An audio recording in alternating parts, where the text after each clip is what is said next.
भूगोल इयत्ता 10वी चॅप्टर 9 पर्यटन वाहतूक व संदेशवहन. पर्यटन. ब्राझील. पांढऱ्या वाळूच्या पुळणी, आकर्षक व स्वच्छ सागरी किनारे, निसर्गरम्य बेटे, ॲमेझॉन खोऱ्यातील घनदाट अरण्ये, विविध प्रकारचे प्राणी व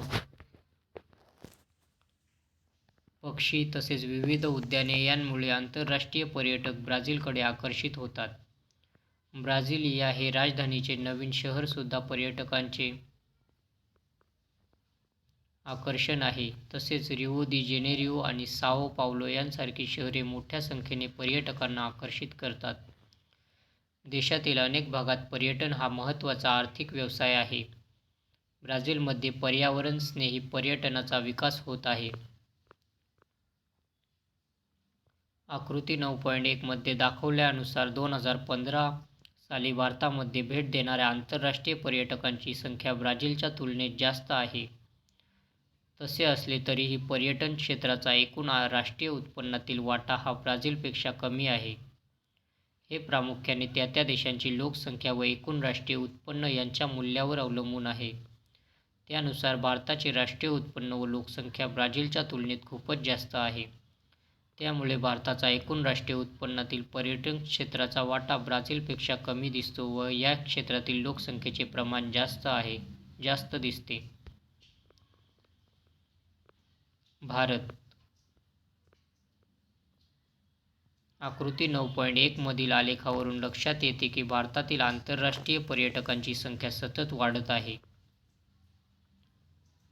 परंतु ही वाढ 2010 पासून अधिक झालेली आढळते. आंतरराष्ट्रीय पर्यटकांच्या संख्येतील ही वाढ सातत्यपूर्ण आहे. परदेशी पर्यटक भारतात ऐतिहासिक, सांस्कृतिक, वैद्यकीय, व्यवसाय इत्यादींसाठी येत असतात. पर्यावरणपूरक पर्यटनाला भारतातही चालना दिली जात आहे. भारताचा ऐतिहासिक वारसा लक्षात घेता देशातील अनेक भागात पर्यटनाच्या भरपूर संधी उपलब्ध आहेत. यासाठी अनेक पर्यटन स्थळे निर्माण केली जात आहेत.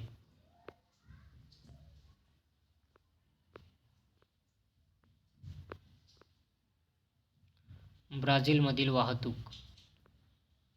ब्राझीलमध्ये सर्वत्र सामान्यपणे रस्ते वाहतूक आढळते. देशातील वाहतूक मार्गांमध्ये निम्म्यापेक्षा जास्त वाटा रस्ते मार्गांचा आहे. रस्त्यांची घनता पूर्व भागात केंद्रित झालेली आहे.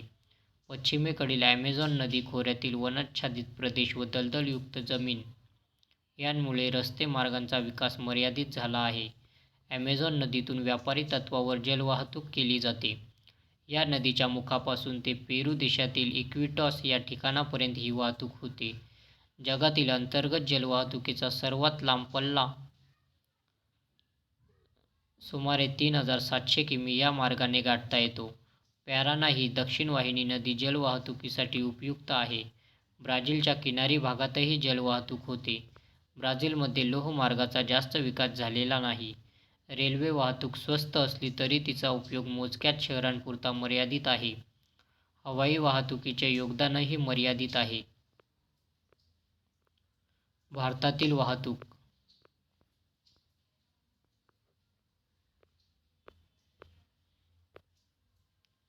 भारतात ब्राझीलच्या तुलनेत लोहमार्ग व रस्ते वाहतुकीचे जाळे दाट आहे. रस्ते मार्गाने दरवर्षी सुमारे 85% प्रवासी वाहतूक आणि 70% मालवाहतूक होत असते. लोहमार्गाच्या विकासामुळे प्रवासी व मालवाहतूक सुलभ झाली आहे. भारतीय अर्थव्यवस्थेच्या वाढीसाठी लोहमार्गाचे योगदान महत्त्वाचे आहे. भारतात लोहमार्ग नेहमीच प्रवासी वाहतुकीचे प्रमुख साधन राहिले आहे. भारताच्या मध्य भागात ईशान्येकडील राज्यात आणि राजस्थानमध्ये लोहमार्गाचे जाळे विरळ आढळते. उत्तर भारतीय मैदानी प्रदेशात लोहमार्गाचे दाट जाळे आहे. ज्या देशाचा विस्तार अधिक असतो त्या देशात दूरचे अंतर पार करण्यासाठी लोहमार्गाचे महत्त्व जास्त असते.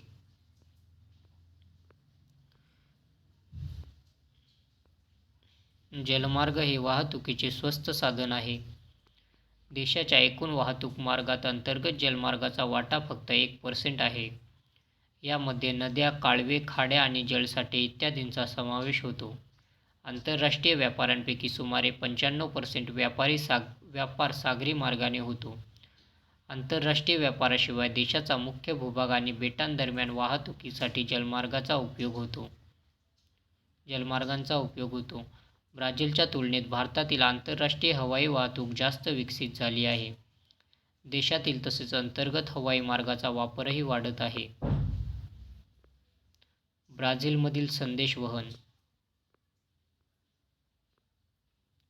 या देशांच्या रेखावृत्तीय विस्तारामुळे असे लक्षात येते की अतिपूर्व आणि अतिपश्चिम बिंदूंच्या वेळेतील फरक 168 मिनिट 2 तास 48 मिनिटे आहे.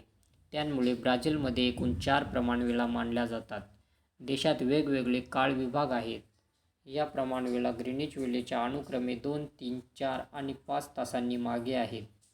नकाशातील लाल रंगाची ठळक रेषा ब्राझीलची अधिकृत प्रमाणवेळ BRT दर्शवते. ती ग्रीनिच वेळेच्या 3 तास मागे आहे. ब्राझीलमधील संदेशवहनाचा विकास. ब्राझीलमधील दूरसंचार सेवा अतिशय विकसित आणि कार्यक्षम आहे. यांमध्ये दूरध्वनी, भ्रमणध्वनी, दूरदर्शन प्रसारण, आकाशवाणी प्रसारण, संगणक आणि इंटरनेट इत्यादींचा समावेश होतो. ब्राझीलमधील 45% पेक्षा अधिक लोकसंख्या इंटरनेटचा वापर करत आहे. ब्राझीलमधील दक्षिण-मध्य भागात दूरसंचार सेवेच्या पायाभूत सुविधा अतिशय आधुनिक आहेत. उत्तर आणि वायव्य भागात मात्र या सेवांचा विकास लोकसंख्याअभावी मर्यादित स्वरूपात झाला आहे. प्रदेश रचना, विस्तीर्ण आकार, लोकवस्ती, विरहित प्रदेश, घनदाट वने इत्यादी अडथळ्यांवर मात करून दूरसंचार सेवेचा विस्तार करणे हे ब्राझीलच्या अर्थव्यवस्थेला एक आव्हान होते.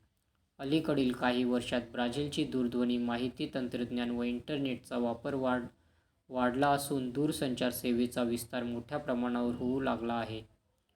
अवकाश तंत्राच्या बाबतीत ब्राझील स्वदेशी तंत्रज्ञानाचा विकास करून उपग्रह अवकाशात सोडण्याच्या तयारीत आहे.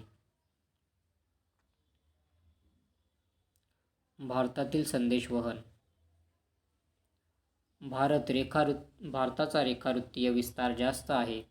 भारतातील अतिपूर्व व अतिपश्चिम टोकांवरील रेखावृत्तांवरील वेळेचा फरक सुमारे 120 मिनिटांचा आहे. परंतु भारतात एकच प्रमाणवेळ मानली जाते. भारतीय प्रमाणवेळेसाठी 82°30 मिनिट पूर्व रेखावृत्त निश्चित केले आहे. हे रेखावृत्त अलाहाबाद शहराजवळून जाते. भारतीय प्रमाणवेळ ही ग्रीनिच वेळेच्या 5 तास 30 मिनिटे पुढे आहे. भारतातील इलेक्ट्रॉनिक माध्यमांच्या प्रगतीमुळे दूरसंचार उद्योग हे अतिवेगाने वाढणारे क्षेत्र बनले आहे. माहिती तंत्रज्ञान आणि संदेशवहनाच्या युगात संगणक, भ्रमणध्वनी, इंटरनेट अशा डिजिटल साधनांच्या वाढत्या प्रभावामुळे हे क्षेत्र अधिक वेगाने विस्तारत आहे. भारत हा सर्वाधिक स्मार्टफोन आणि इंटरनेट वापरणाऱ्यांचा देश बनला आहे.